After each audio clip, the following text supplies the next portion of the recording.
Well, this is so great, Lani. I love having you here, and I want to introduce all of you. Those of you who have taken courses with me have seen some of the videos Lani's done, but I know many of you haven't. And the reason why I'm thrilled is because Lani comes from this native Hawaiian tradition.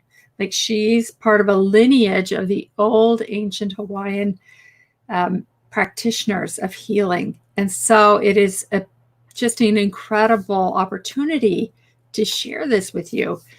So Lani, she has an amazing experience of over 35 years of working globally with empowering individuals and communities to recover from trauma and to build resilience and self-reliance through these great Hawaiian healing traditions. And you know what? I'm going to butcher the name, so I'm going to have Lani do all the saying.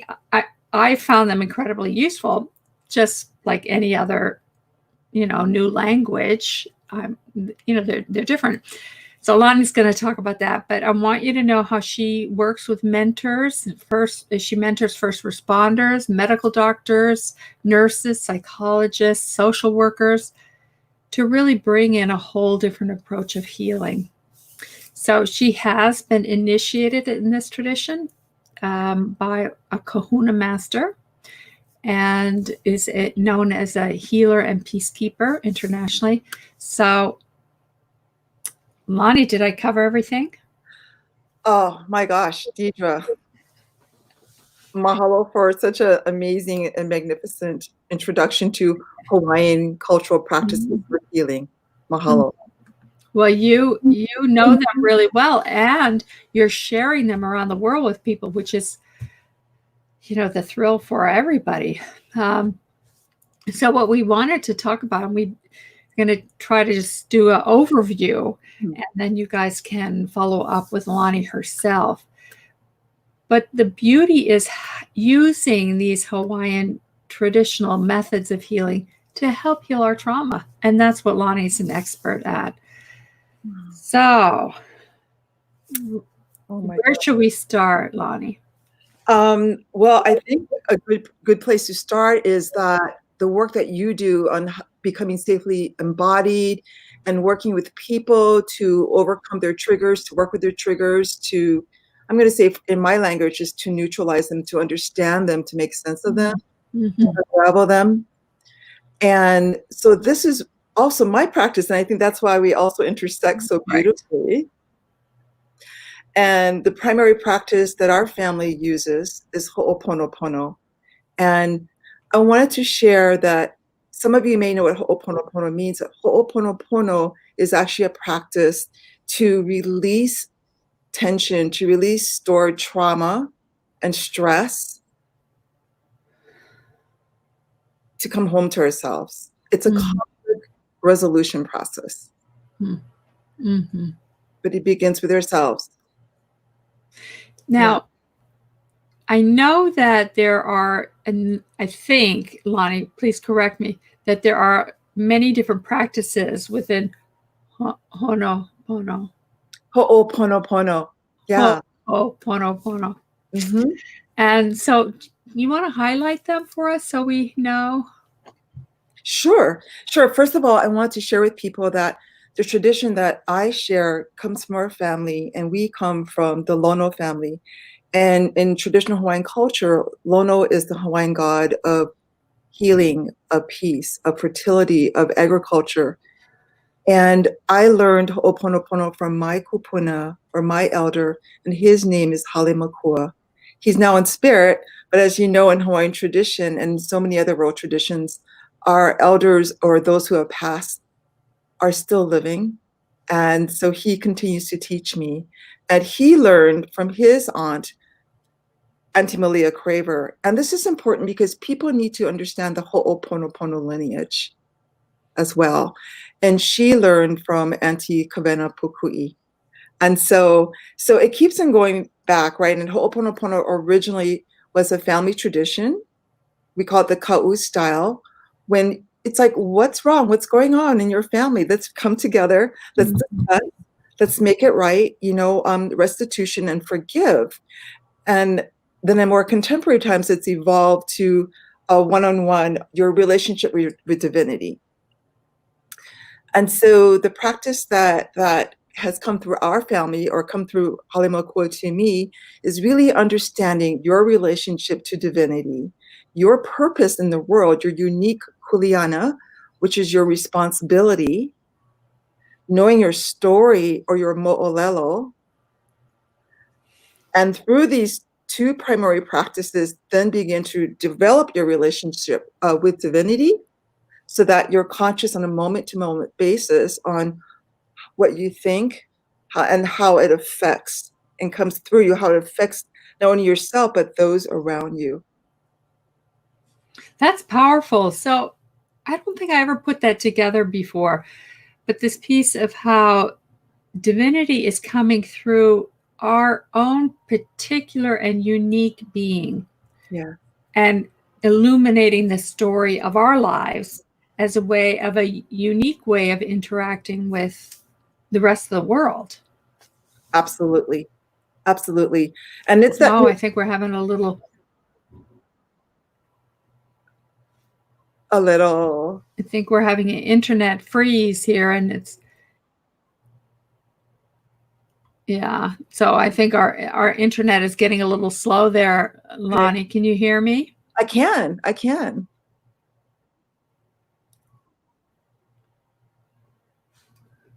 Yeah, I think we're having. Well, what I do know is that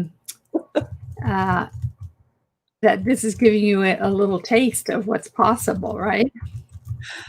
Well, Deidre, it says we're still live right now, and I don't see you freezing at all. Do you see me freezing? I think we're losing you a little, Lani. Sorry. No, it's okay. I mean, we just gotta go. We say now we'll go with the flow. Well,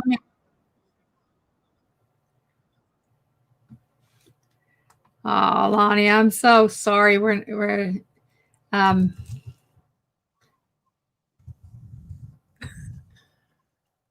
What are you seeing on your side? Yeah, here we're having some Lani keeps freezing up, and so I'm not getting your clear messages, which is such a sad thing for all of us here. Oh, that's so interesting. I mean, so far I'm not freezing at all, and you're pretty clear. Are you there now? I see you unfrozen. Yeah. I've been hearing everything, so that's very, very interesting. Well, and it is the proverbial Mercury retrograde. We're having an interruption from the universe. Yes.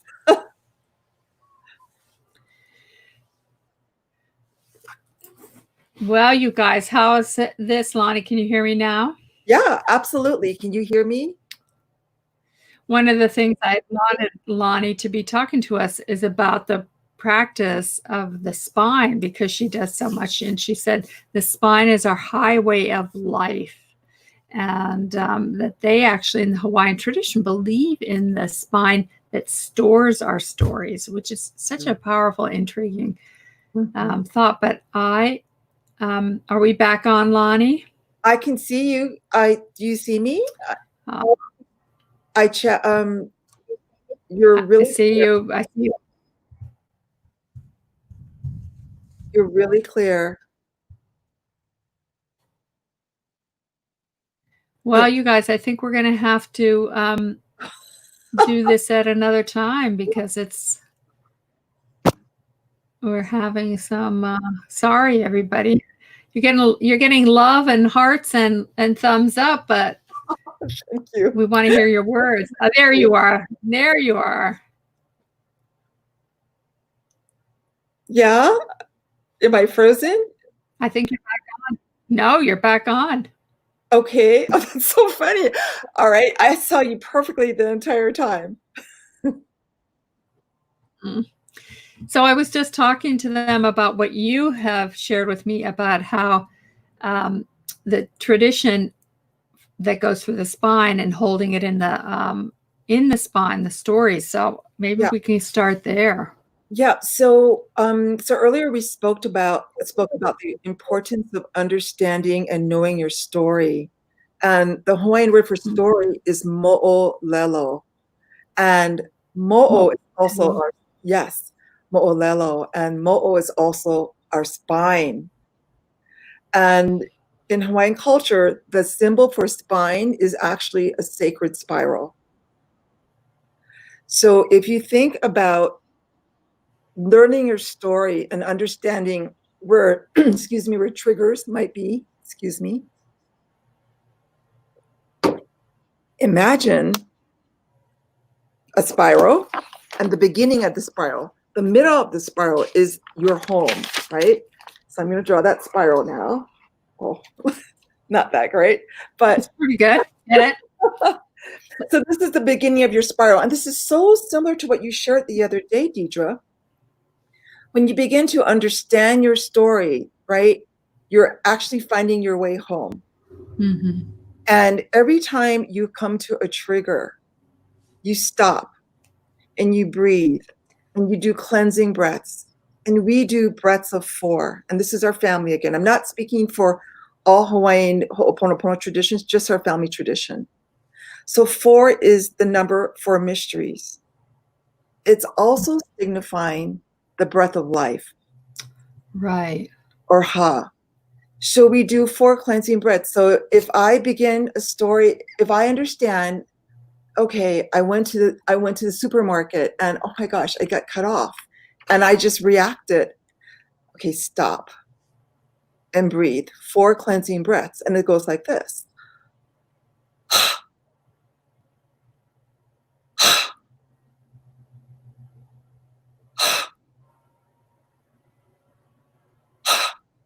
And you're conscious and you're not breathing on anybody or anything. You're actually connecting with the divine and you're breathing, you're releasing all the stress and trauma back to the divine, back to your source, right? You're breathing in. And then you go to understand the story a little bit further. Well, this person cut me off by just cutting in line. They cut in line and they gave me a look. Okay, stop, right? And so you keep on continuing your story until you understand the reason why. Why did that really bother you? Yes, it was rude, but could you have reacted differently or acted differently as opposed to reacted? Right? And then you gradually make your way back. I can't see this. Okay. And then you gradually make your way back home to the center. So you retrace your story. And same thing that you shared, Deidre, you can't always do it while the action is happening. Right. You have to wait till you go away. But as you become more adept at this practice, you can actually begin to resolve that trigger on the spot. And that really is what Ho'oponopono is for in our family tradition, which is, again, you're always in touch with your source, always in touch with divinity, and you can track your thoughts. And we call that ma'e, cleanliness in spirit, mind, and body. You can track your thoughts so clearly that as the trigger is happening, you can send it back to divine and cleanse it instantly. So that's fascinating. I hadn't ever gotten that piece of it. It's almost like then the trigger is not something we have to hold inside ourselves, but we're doing in connection with the universe. We are, like you said, sending it back to the universe to help us cleanse that trigger or to hold that trigger so we're not in it alone. Sending it back to your source. So you need to understand Hawaiian culture is spiritually based. So you have to identify, people say God, Keakua, some people say source, some people say the divine. But that is really important to understand your source.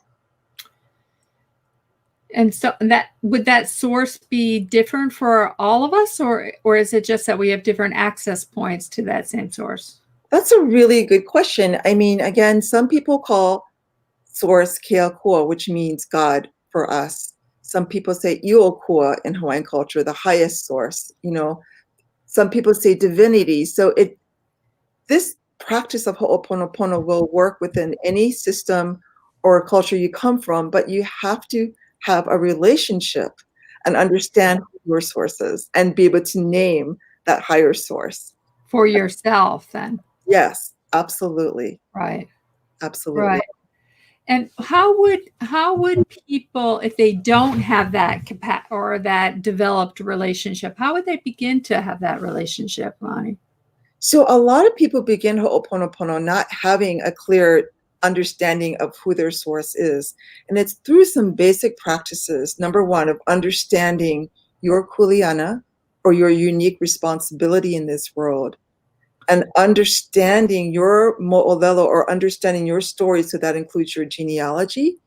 If you're adopted, this means your family that you're adopted from. It's these two things really help to anchor in understanding your relationship, or developing that relationship to divinity. I know this is really like a quick overview. Well, no, this is important because what I'm thinking, I'm tying it into attachment theory. In some ways, then your story is what Bowlby would talk about, that internal working model. It's all the representations of relationships. And of course, in that, it's going to be how you were imprinted about spirituality and the divine and connection to source energy. And that's all imprinted in us in that way. So that's all part of the story.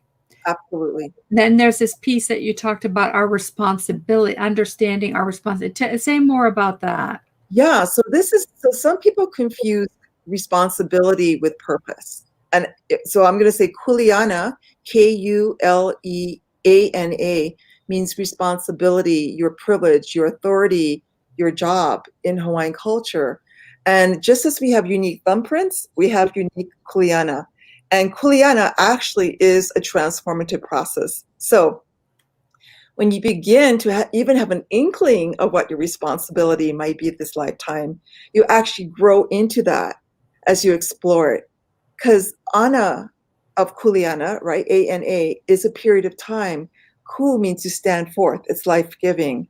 So just beginning to understand what your unique responsibility is life-giving and transforms you. You do grow into it.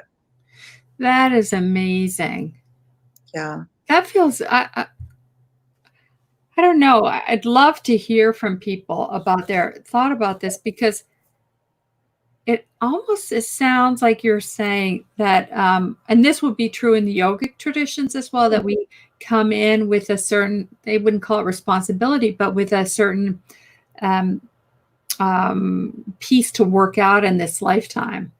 And you're saying then that it's our responsibility to be aligned with that, so that our soul and our beingness can evolve. Is that right? Am I hearing that right?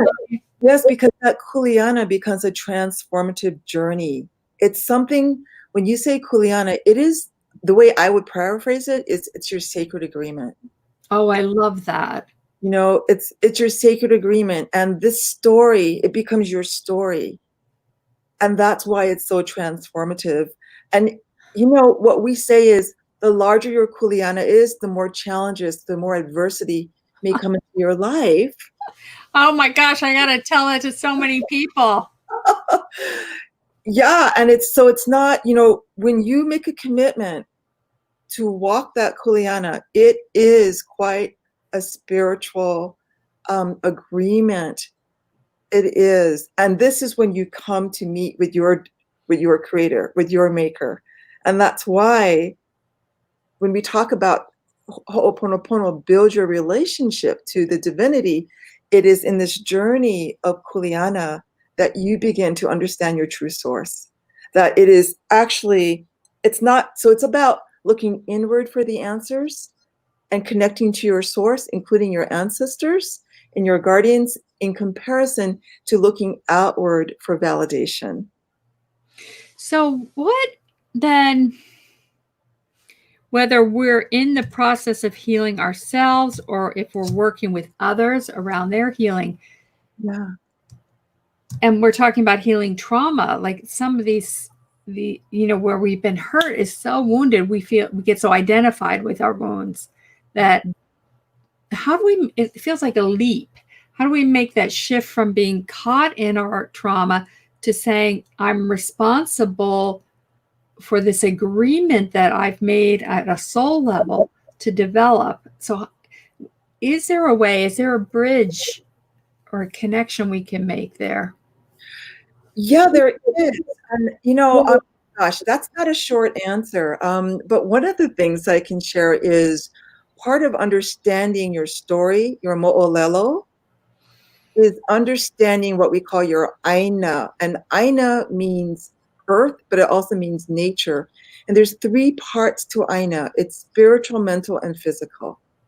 So when you understand the ʻAina, or the landscape in which you were raised, your physical landscape, that gives you a clue, again, to who your ancestors are, what they did, and that in turn informs who you are and what your Kūleana may be. Because I'm Wow. gonna, in my experience, what we do, especially those in the healing field, I guarantee you, we come from a lineage of people who are healers in different facets. So when you understand that landscape, that physical landscape informs who you are, right? I mean, the winds, the rains, the type of earth, the sun, all these physical things impact how you are. It informs your personality and your way of being. And then when you look at the actual the spiritual aspects to your landscapes that you grew up in, right? The physical informs the spiritual. That's when we begin to look at the dreams.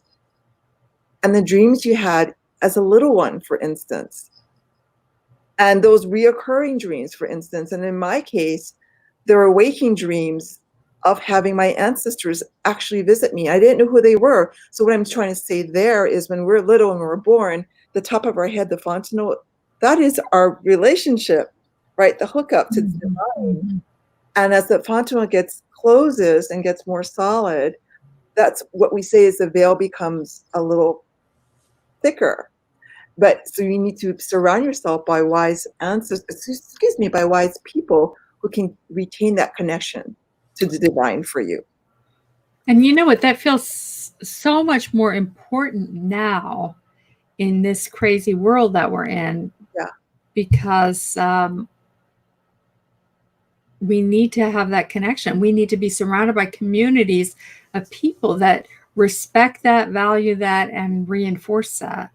Yes, absolutely. And I mean, that is the importance of having ohana, right? Ohana, so many people know it means family, but oha of ohana, OHANA, is ohana, but oha, OHA, that is to give life, to give life. So your ohana does give life to you, right? And ohana includes your ancestors, those in present life and those yet to be born. But it also includes your creator, the divine. So when you begin to look at yourself in the middle, if you look at ohana, right, as a circle, and you're in the middle and all the spokes radiate out, you're always connected. So your actions, as you heal, so do your ancestors. So those, wow. yes, and those yet to be born. And wow. I think, this is becoming a more, not popular, but people are becoming aware of this now with the work of Dr. Joe Dispenza and Dr. Deepak Chopra as well. But this is a very important concept for us. That means that your Kūleana, your responsibility in life, as it transforms you and heals you, your ancestors heal, present, and those yet to be born. And that's why Kūleana is so important as a transformative vehicle or sacred contract for evolving your relationship with the divine. Wow, this is like food for me. Just lovely to hear. Lani, I want to make sure people know how to get a hold of you. Can you put that in the chat box so people have that? Sure. Thank you, Deirdre. People can find me at my website, www.laniyamasaki.com. I have my glasses on. I hope I spelled that right. That's right. Yeah. Okay, so that's the way. Because this is the work that you're doing now. You're working with groups, you're working with teaching courses, and yes, really helping people to align with themselves, with their lineage, with their stories, so that can be healed and they don't have to be stuck in that anymore. And I feel like that's so important for all of us. Oh, especially now. I mean, Ho'oponopono does release the memories that creates the stored trauma in our bodies. Mm-hmm. And I'm so aware this is such a fast overview. I did not at all, to me, pay my respects to those who came before me, the great masters of Ho'oponopono. So I really, anybody, especially who's familiar with the traditions of Hawaii, e kala mai, excuse me for not doing that. And, you know, I mean, certainly the great masters are Auntie Mary Kabena Pukui and Auntie Morna Simeona and Auntie Malia Craver. And, you know, I'm here along the pathway. So people should absolutely look up these wonderful masters who are no longer on earth with us, but that's really important. Understanding the lineage is very important. Mm. And the other thing I think people can take away is, and certainly I will too, is how to, when we're in a triggered spot, instead of getting caught in it, just pause and then take those 4 exhales, you know, linking up like, okay, here's the trigger, maybe finding it in the body. Where's in the body do I feel the trigger? Making contact with that, exhaling it out, and doing 4 of those breaths before doing anything else, you know, to break that cycle of reactivity. Absolutely. I totally agree with you. And what we do at the very end after we release, right? Those breaths, what we call forceful exhalations of the heart, then we do replace that, because when we release, we need to breathe. When we release the negative, we have to immediately replace with a positive. So do the 4 breaths out, mm-hmm. and then the inhalation, draw in something good, something value, something to sustain us and nourish us. Yes. Then it becomes 4 intakes of the ha that's soft. So it's through your nose. It's soft. So then it's a soft exhale too. It's so interesting because that's very similar to the Soham breath in yoga, which is Soham. It's so in the inhalation, hum is a soft exhalation. Fascinating how there's such connection between all these many traditions I've studied over the years. So what a thrill. I love that. And I would love to, excuse me, continue that discussion. Anytime, Lani, anytime. And hello. I really am sorry we miss so much with the frozen internet. But on the other hand, I'm so grateful the internet is here, because there you are, all those miles away in Hawaii, and here we are in all different places of the world, and we get to have this moment with you. So that, in the same way I sometimes rail against when there's internet frozenness, I'm so glad we have that. So thank you, Lani, for coming and joining us. Mahalo, Deirdre. I'm so grateful for the opportunity to share our ancestral tradition of Ho'oponopono. Just this much. So mahalo. Yeah, there's so much more that we have to learn from you. Same with you. Thank you, dear. Mahalo, Deirdre. Mahalo.